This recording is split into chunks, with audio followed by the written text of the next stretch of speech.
함께 나눌 말씀은 열왕기상 5장 1절부터 18절까지의 말씀입니다. 솔로몬이 왕이 되었다는 소식에 먼저 반응을 보인 사람 중에 하나가 두로왕 시람입니다. 그는 솔로몬에게 사신을 보냈고 그 사신을 보낸 이유는 사실 그 전에 그가 다윗과 굉장히 좋은 관계에 있었기 때문입니다. 그는 다윗과 계속해서 좋은 관계를 맺고 있었고 이제 솔로몬과도 그 관계를 이어가고자 하는 것이죠. 더불어 솔로몬도 이에 대해서 화답해서 두로와 계속해서 좋은 관계를 맺기를 원합니다. 그런데 여기에 솔로몬이 한 가지 덧붙이고 있는 것은 바로 성전 건축에 대한 이야기입니다. 솔로몬은 두로 왕에게 성전 건축에 대해서 이야기하면서 그것이 여호와 하나님의 뜻이라는 것을 매우 강조하고 있습니다.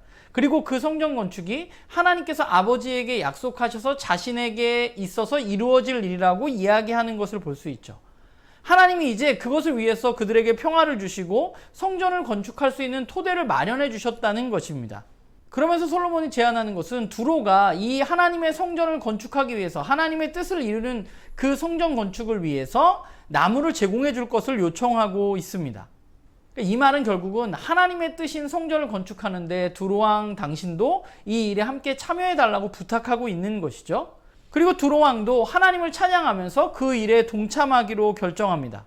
두로는 이스라엘 민족 가운데 성전 건축을 위한 나무를 제공하고 또 이스라엘은 두로에게 밀과 기름을 제공하기로 하는 이 약속이, 이 무역이 이루어지게 된 것입니다. 이제 두로를 통해서 성전 건축의 재료가 확보되어졌다는 것이죠. 사실 생각해보면 솔로몬의 성전 건축은 굉장히 어마어마한 작업이었습니다. 정말 많은 재료가 들어가고 많은 사람들이 동원되어져야만 하는 일이었습니다. 어떤 의미에서 보자면 그것은 불가능에 가까운 일이었을 수도 있습니다. 그러나 오늘 본문을 보면 그 일이 무언가 큰 문제가 발생하는 것이 아니라 매우 순조롭게 진행되어지는 것을 우리는 볼 수 있죠. 어떻게 이렇게 어마어마한 그럼 이 성전 건축이 별 문제 없이 이렇게 척척척척 진행되어져 갈 수 있었을까? 그것도 솔로몬 혼자가 아니라 이스라엘만이 아니라 어떻게 다른 나라와 협력해서 수만 명의 사람들이 통제되어져서 이 미션을 제대로 수행할 수 있었을까? 성경은 그것에 대해서 그것이 바로 하나님이 주신 지혜 때문이라고 말하고 있습니다. 솔로몬이 대단해서가 아니라 하나님이 솔로몬에게 지혜를 주시고 그 지혜로 솔로몬이 일할 때 이 일들이 진행되어졌다는 것이죠. 우리는 이 사실을 좀 기억해야 할 필요가 있는 것 같아요. 하나님은 하나님의 약속을 지키시고 그 일을 이루어가고 계시고 그리고 그 중심에는 솔로몬이 있는데 그 솔로몬에게 있어서 중요한 것은 하나님으로부터 온 지혜를 가진 사람이 바로 솔로몬이라는 것입니다. 하나님이 지혜를 가진 사람을 통해서 하나님은 일하고 계신 것이죠.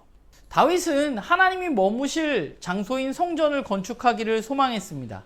그러나 하나님은 다윗에게 그것을 허락하지 않으시고 다윗의 자녀들에게 허락할 것이라고 약속하셨고 이제 그 약속이 오늘 본문에 이루어져 가고 있습니다.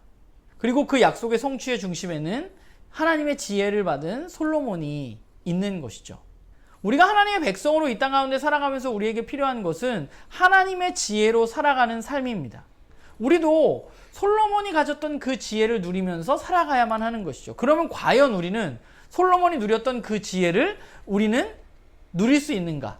성경은 그것이 가능하다고 이야기하고 있습니다. 우리는 어떤 사람들인가? 예수 그리스도 안에서 하나님의 자녀가 된 사람들입니다.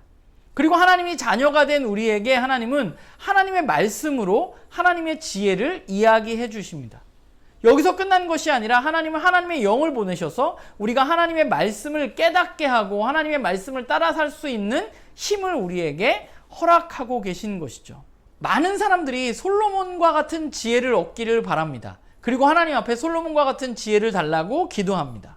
그런데 중요한 것은 솔로몬과 같은 지혜를 달라고 기도하면서 우리가 혹시 하나님의 말씀에 귀 기울이고 있지 않은 것은 아닌지 우리의 삶을 돌아보아야만 합니다.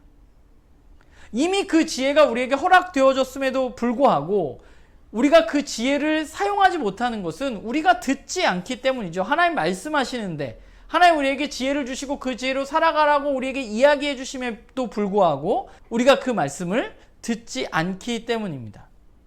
우리가 해야 할 일은 하나님의 말씀을 듣는 것입니다. 세상의 이야기만 듣는 것이 아니라 하나님의 이야기를 들어야만 합니다. 그리고 하나님의 말씀을 중심으로 하나님의 일을 해나가야만 하는 것이죠. 솔로몬에게 주어졌던 그 지혜는 굉장히 특별해서 솔로몬만 가질 수 있는 것이 아니라 오늘 저와 여러분에게도 동일하게 허락된 지혜입니다. 주님은 오늘도 우리가 하나님의 말씀으로 지혜롭게 하나님의 일을 해나가기를 원하십니다. 바라는 것은 저와 여러분이 하나님의 말씀 앞에 서서 하나님의 말씀을 듣고 그 지혜로 이 땅 가운데 하나님의 백성다운 삶을 살아가는 그런 우리 모두가 되기를 간절히 소망합니다.